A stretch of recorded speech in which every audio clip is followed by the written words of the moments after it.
Oke, kembali lagi di Ewok TV. Kali ini kembali bersama dengan Pujangga Punggawa dari Langit Aku. Yeay! Banyak masanya di sini sekarang. Oke. Gimana kabarnya?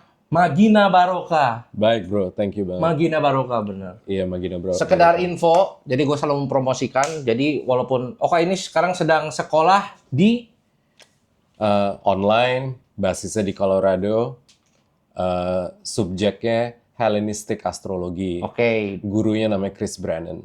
Oke, dulunya tuh dia juga pernah sekolah di Texas ngambil Video Technology. itu jadi yang Atau gua ajak teknologi ngomong video. bukan kaleng-kaleng ya guys. Amin. Oke, jadi kali ini sebenarnya nggak terlalu lama, nggak tahu juga sih, tergantung obrolannya. Lu juga nggak tahu kan apa yang mau gue tanyakan? Nggak tahu. Sebenarnya ini kali ini topiknya agak sensitif karena mengenai negara kita sendiri. So, lu pernah bilang sama gua kalau negara itu juga punya birth chart. Iya, punya birth chart. Nah, bisa dijelaskan sedikit nggak birth chart kita itu apa? Indonesia. Well, kalau misalnya menurut keterangan dari Google, teman-teman, kita lahirnya di tanggal, kita merdeka tuh di tanggal 17 Agustus 1945 di jam 10 pagi. Itu berdasar keterangan dari Google. Karena saya juga nggak tahu gimana caranya untuk bisa dapetin informasi yang akurat gitu ya. So, artinya kalau kita beneran lahir di tanggal 17 Agustus 1945 di jam 10 pagi, secara hitungan kalkulator astrologi yang ada di internet, kita memiliki rising sign Virgo.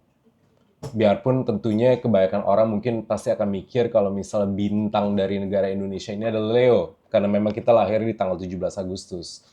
Tapi itu kan sebenarnya hanya posisi matahari dalam kaitannya dengan tanggal 17 Agustus tersebut yang memang beneran lokasinya ada di Leo. Tapi secara jam proklamasi kemerdekaan kita di jam 10 pagi, itu nunjukin bahwa kita punya rising sign itu ada di Virgo. Nah, dengan segala posisi dan sebagainya, kayak gitu.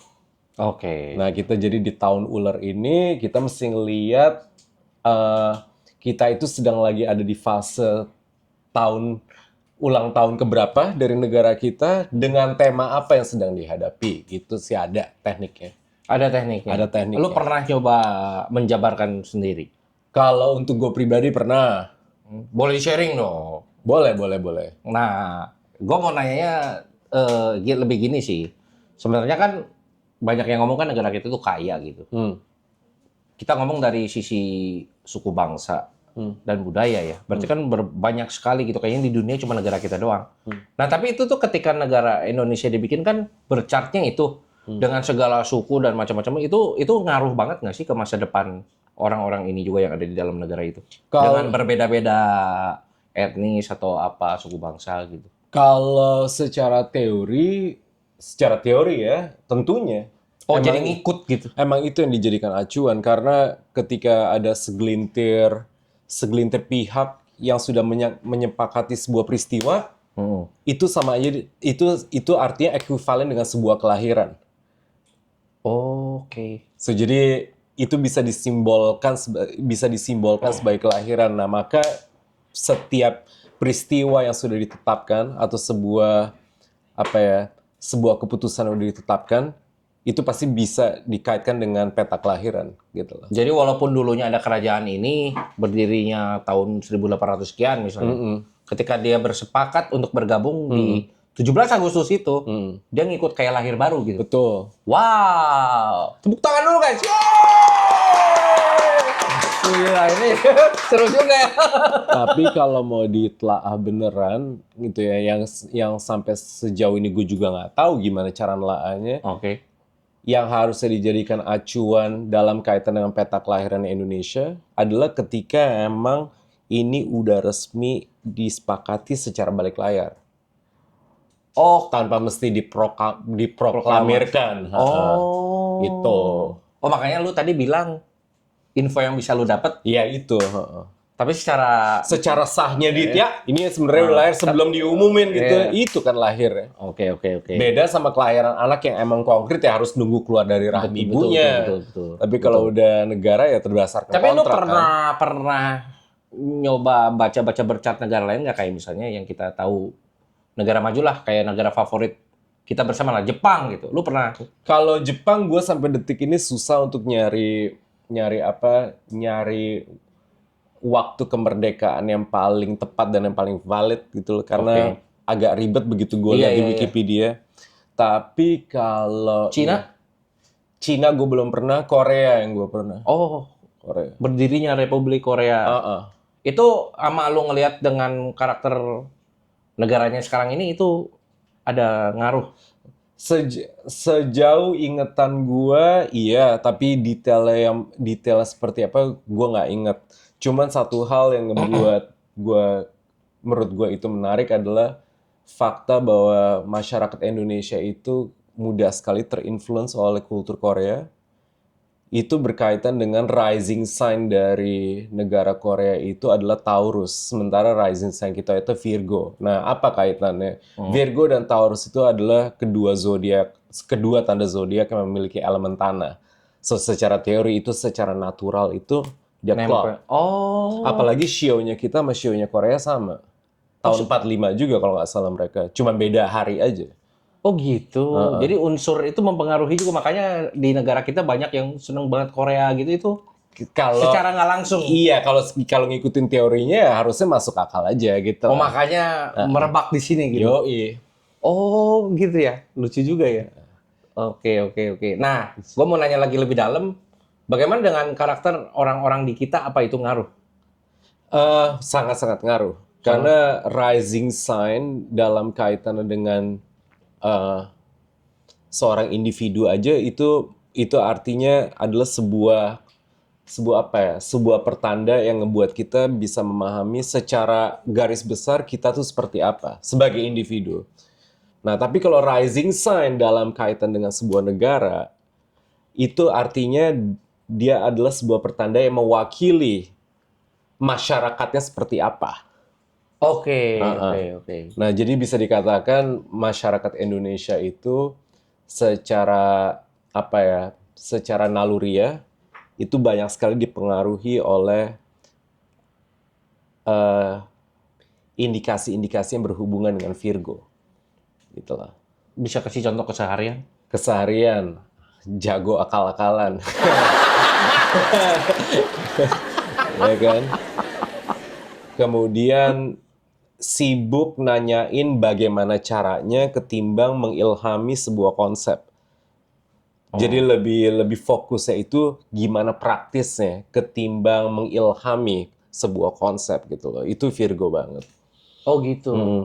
Dan kalau ditelaah juga secara real di petanya ya, lagi-lagi nih dengan acuan 17 Agustus 1945 di jam 10 pagi ya, ada kecenderungan memahami sistem kepercayaan secara materialistis ketimbang secara spiritual. Oh, lu itu dapatnya dari mana itu? Jadi, setiap tanda zodiak itu dia tuh punya penguasa. Dan penguasa ini selalu diwakili oleh sebuah planet. Kayak contoh, misalnya lo tahu tanda matahari lo di Aries gitu, karena lo lahirnya di tanggal sekian April gitu kan. Nah, Aries itu adalah sebuah tanda zodiak yang penguasanya itu adalah planet Mars. So, berarti nilai-nilainya Aries adalah nilai-nilainya planet Mars, karena Mars rajanya dari Aries. Gitu loh. Jadi standar zodiak itu sebenarnya ibarat itu kayak kingdom, kayak kerajaan. Dan di situ ada penguasanya. Nah, Virgo itu sendiri penguasanya adalah Mercury. Ini emang teknis nih. Sorry ya kalau misalnya agak kesana kemari, tapi emang ini apa adanya. Nah, ketika bangsa Indonesia itu menetapkan hari kemerdekaan di tanggal 17 Agustus 1945 di jam 10 pagi, ada dua planet yang berlokasi di Virgo pada saat itu. Pertama adalah planet Mercury, which is itu artinya indikasi bagus karena memang penguasa dari zodiak sign Virgo itu adalah Mercury. Tapi ada juga satu planet yang ikut, yaitu planet Jupiter. Nah, Jupiter itu adalah penguasa dari zodiak sign Pisces. Yang dimana ini polaritasnya dari Virgo. Nah, artinya Jupiter yang merupakan penguasa dari Pisces dan dia berlokasi di Virgo, ini secara teori adalah pertanda yang tidak bagus. Kenapa? Karena Jupiter itu adalah planet yang nilai-nilainya itu mengenai pengilhaman. Nilai-nilainya itu tentang pencarian benang merah. Nilai-nilainya itu adalah tentang memahami sebuah makna. Sementara kalau Merkuri itu tentang menggalang data, tentang menganalisa, tentang mengetahui keanekaragaman. Jadi bukan benang merah.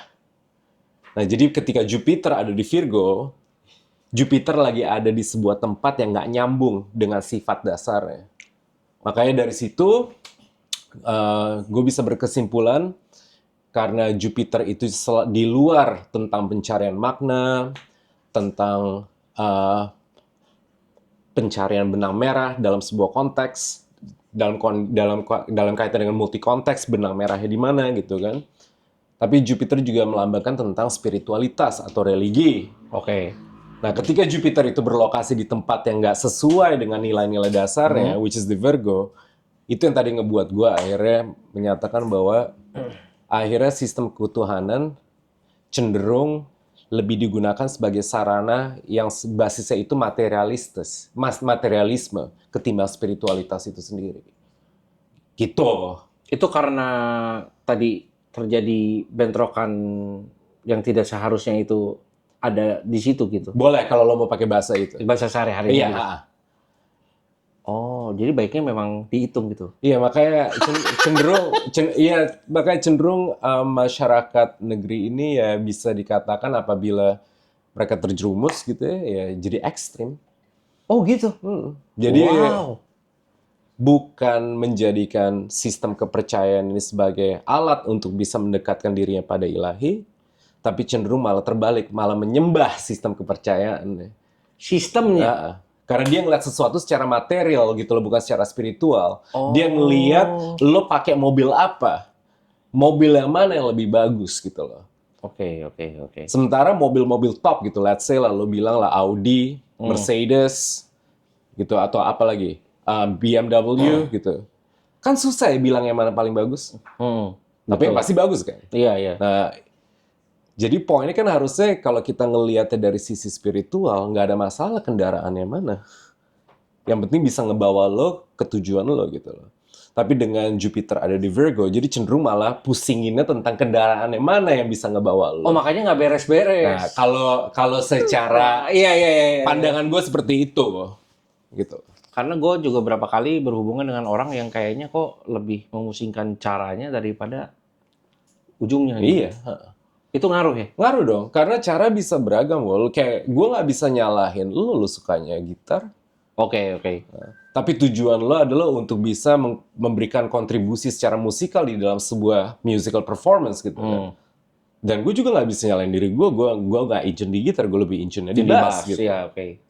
Tapi ujung-ujungnya kan kita pengen berkontribusi secara musikal gitu loh, di dalam sebuah wadah. Gitu sih. Kan bijaknya gitu. Oh, musisi paling keren lah adalah orang yang main gitar. Wah, itu kan pribadi ya. Tergantung orang sukanya yang mana gitu loh. Betul, makanya... Jadi lo kayak sama aja lo nggak bisa secara langsung nyalahin orang kalau dia intim sama sistem kepercayaan tertentu. Misalnya kayak gitu kan. Lah dia intim sama itu mau diapain? Betul. Kita harusnya komplain kalau misalnya dia sampai bersikap buruk, menjadi orang yang tidak baik dan sebagainya, bukan secara langsung apa yang dia yakini gitu loh. Nah, jadi kecenderungan melihat sebuah sistem kepercayaan itu dari sisi materialistis, artinya ngelihatnya secara materi, kayak lagi-lagi bukan lagi sebagai alat untuk mendekatkan diri kita kepada intelijensi spiritual diri kita, tapi lebih akhirnya ngelihat kalau lo make ini udah pasti lo bagus. Seolah-olah misalnya kalau gua Nasrani nih, gua pakai kalung salib seolah kayak ya lo udah paling bagus sedunia gitu. Lah itu kan materialistis banget ya. Nggak ada kaitannya sama kerohanian gitu loh. Makanya nggak nyambung gitu loh. Cenderung dangkal sih. Akhirnya kita bisa ngomong simpel jadi dangkal. Karena Jupiter ketika berlokasi di Virgo, itu dia cenderung nyarinya itu justru bukan benang merah. Yang dia cari itu adalah data dan perbedaan. Jadi kayak akhirnya sibuk dianalisa tentang yang mana yang lebih benar ketimbang mencari esensi dari keanekaragaman ini. Kan gitu. Jadi, jadi esensi Virgo ini yang bertuburkan dengan Merkuri. Jadi Mercury ada di Virgo dan itu udah nyaman karena memang Mercury itu tempatnya di Virgo. Nah, sementara si Virgo ini dia punya oposisi nih namanya Pisces, penguasanya Jupiter. Tapi waktu Indonesia lahir nih atau merdeka, Jupiternya lagi ada di Virgo, berarti ada di tempat yang paling asing. Gitu sih. Dan menurut gue itu jadi agak menjadi tidak nyambung juga dengan, ya menurut gue ini ya, agak sensitif sih. Kayak esensi dari Bhinneka Tunggal Ika itu sendiri. Lenyap kan? Iya kan? Lenyap lah. Ya, jadi lenyap kan? Kan Bhinneka Tunggal Ika kan berbeda-beda tapi satu lah. Terus ya itu kan kalau kita pelajari lagi lebih dalam dan kita mungkin harus mempelajari banyak hal seperti misalnya psikologis apa berarti kita harus belajar beradaptasi sama orang gitu kan, menerima perbedaan gitu kan. Jadi kayaknya jadi cenderungnya bukan mempelajari untuk menerima, mempelajari untuk membandingkan. Iya. Berat ya. Iya. Karena membandingkan itu penting untuk kita bisa mengetahui keanekaragaman. Tapi membandingkan akhirnya menjadi apa? Destruktif kalau tidak digunakan untuk mencari benang merah. Tapi hanya sekedar untuk bisa tahu perbedaan doang gitu loh. Itu sih yang menurut. Nah, yang lu rasain dari pengalaman lu pernah sekolah di Amerika ya?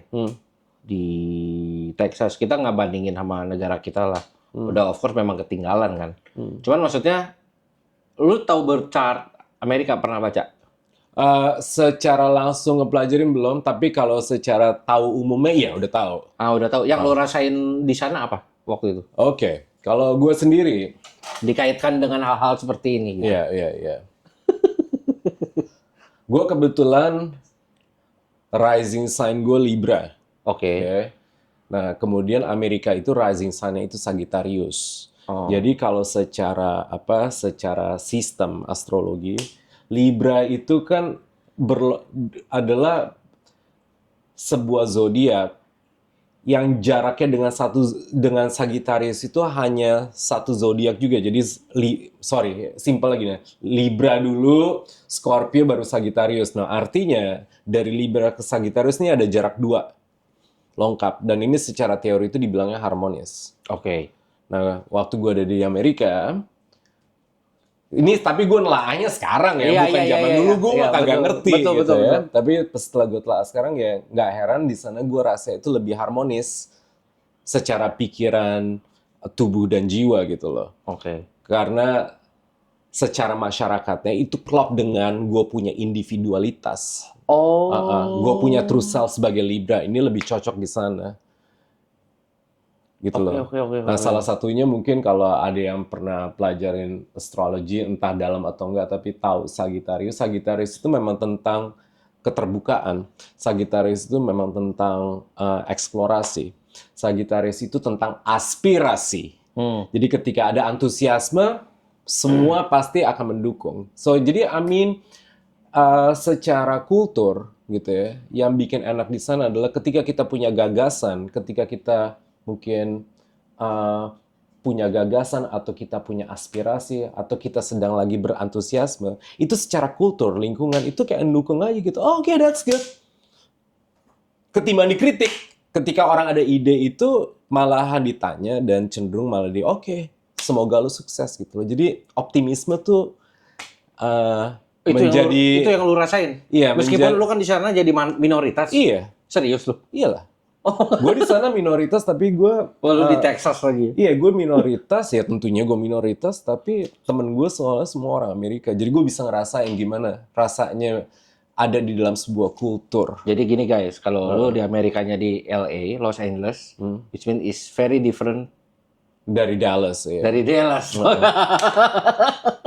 Ya nggak tahu ya ini stereotip atau enggak ya, soalnya gue pribadi juga nggak pernah tahu kehidupan orang Indonesia di LA seperti apa. Cuman kalau yang gue dengar sih ya karena komunitas mereka Indonesianya banyak. Sebenarnya Dallas juga ada komunitas Indonesia ya, cuman lebih gampang mereka untuk bisa membangun zona nyaman di LA. Jadi kayak cuma pindah kampung doang gitu, pindah kasur doang, ngerti nggak? Oke. Whereas gue kalau waktu di sana sih emang udah mutusin bahwa ya gue punya kesempatan sekolah di sini ya gue harus coba ngembangin wawasan gue. Salah satunya kan modalnya bahasa Inggris. Oke. Ya berarti gue harus ngomong banyak sama orang yang emang secara mother tongue-nya atau secara bahasa dasarnya adalah Inggris kan gitu.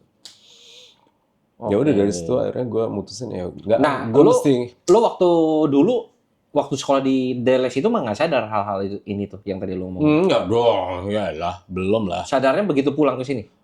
Gue tuh sebenarnya banyak banget ngalamin transformasi secara intelektual maupun secara spiritual itu sebenarnya di tahun 2017 ya. Jadi berapa tuh? 8 tahun yang lalu lah.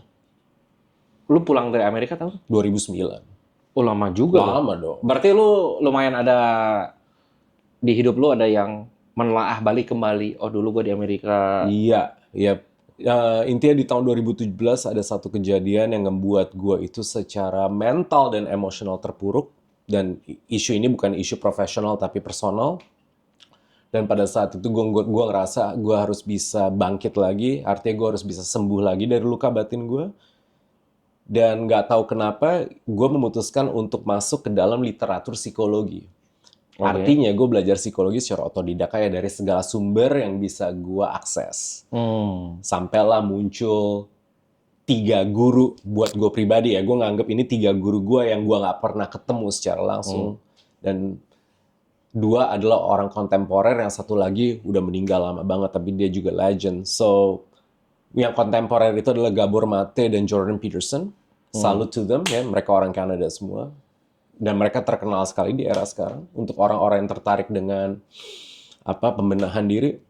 Dan kalau yang ketiga itu namanya Carl Jung, itu orang Jerman.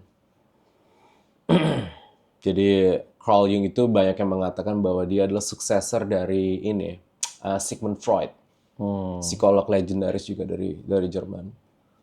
Berarti itu terjadi nggak lama kita ketemu ya?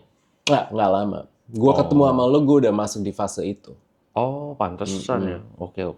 Nah dari proses belajar psikologi secara otodidak itulah akhirnya gue nyerempet ke astrologi, nyantol di astrologi gitu. Nah, untuk perkembangan negara kita sekarang yang lu lihat tuh, lu nyadar bener berarti itu ada hubungannya dengan dilahirnya kita 1945 jam 10. Ada hal-hal yang ibaratnya tuh in a way agak repetitif gitu loh, gitu-gitu melulu gitu. Ya seperti negara yang salah satu yang paling sulit di negara kita kan untuk menghilangkan kepentingan golongan kan. Oh iya, bener. Karena jiwa sosialis bangsa Indonesia itu tuh masih rentan sekali kalau menurut gue. Kalau hubungannya sama feodalisme apa? Feodalisme?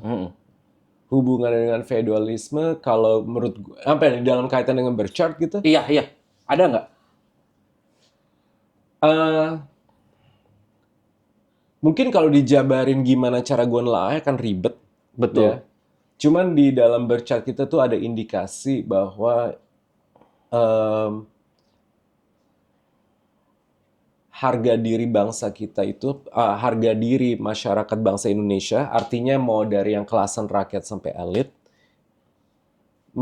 integritas mereka itu tuh lembek sekali gitu loh. Gampang diserang, gampang goyah gitu loh. Itu aja sih yang paling ribet. Wow. Jadi kalau zaman sekarang bilangnya mungkin mental victim, mental insecure, low self esteem, gampang banget gitu loh ngerasa minder. So jadi melakukan kompensasi untuk menutupi keminderan itu tuh jadi lebih prioritas ketimbang menjadi makhluk yang memiliki integritas. Oke. Ya gampangnya jadi pejabat atau menempati sebuah jabatan bukan untuk berkontribusi secara fungsional gitu loh terhadap fungsinya dia menjabat itu. Betul. Tapi dikarenakan untuk pamor, untuk citra dan sebagainya itu ada indikasi. Itu yang lu lihat terus terjadi. Iya, in a way. Wah gila ya. Itu challenge-nya berat memang. Ya, itu berhubungan dengan posisi matahari yang ada di Leo di 12th house. Nah itu ya, aduh, ntar deh, nggak, sorry, jadi nyebutin itu terlalu teknis, tapi ada lah.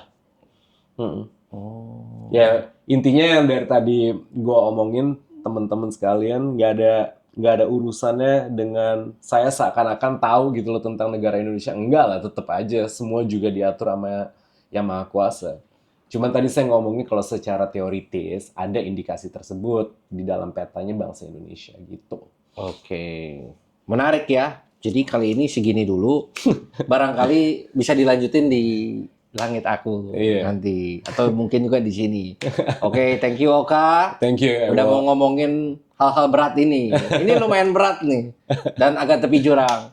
Oke, kita beri tepuk tangan dulu buat Mark. Loh, kok Mark? Udah dulu ya.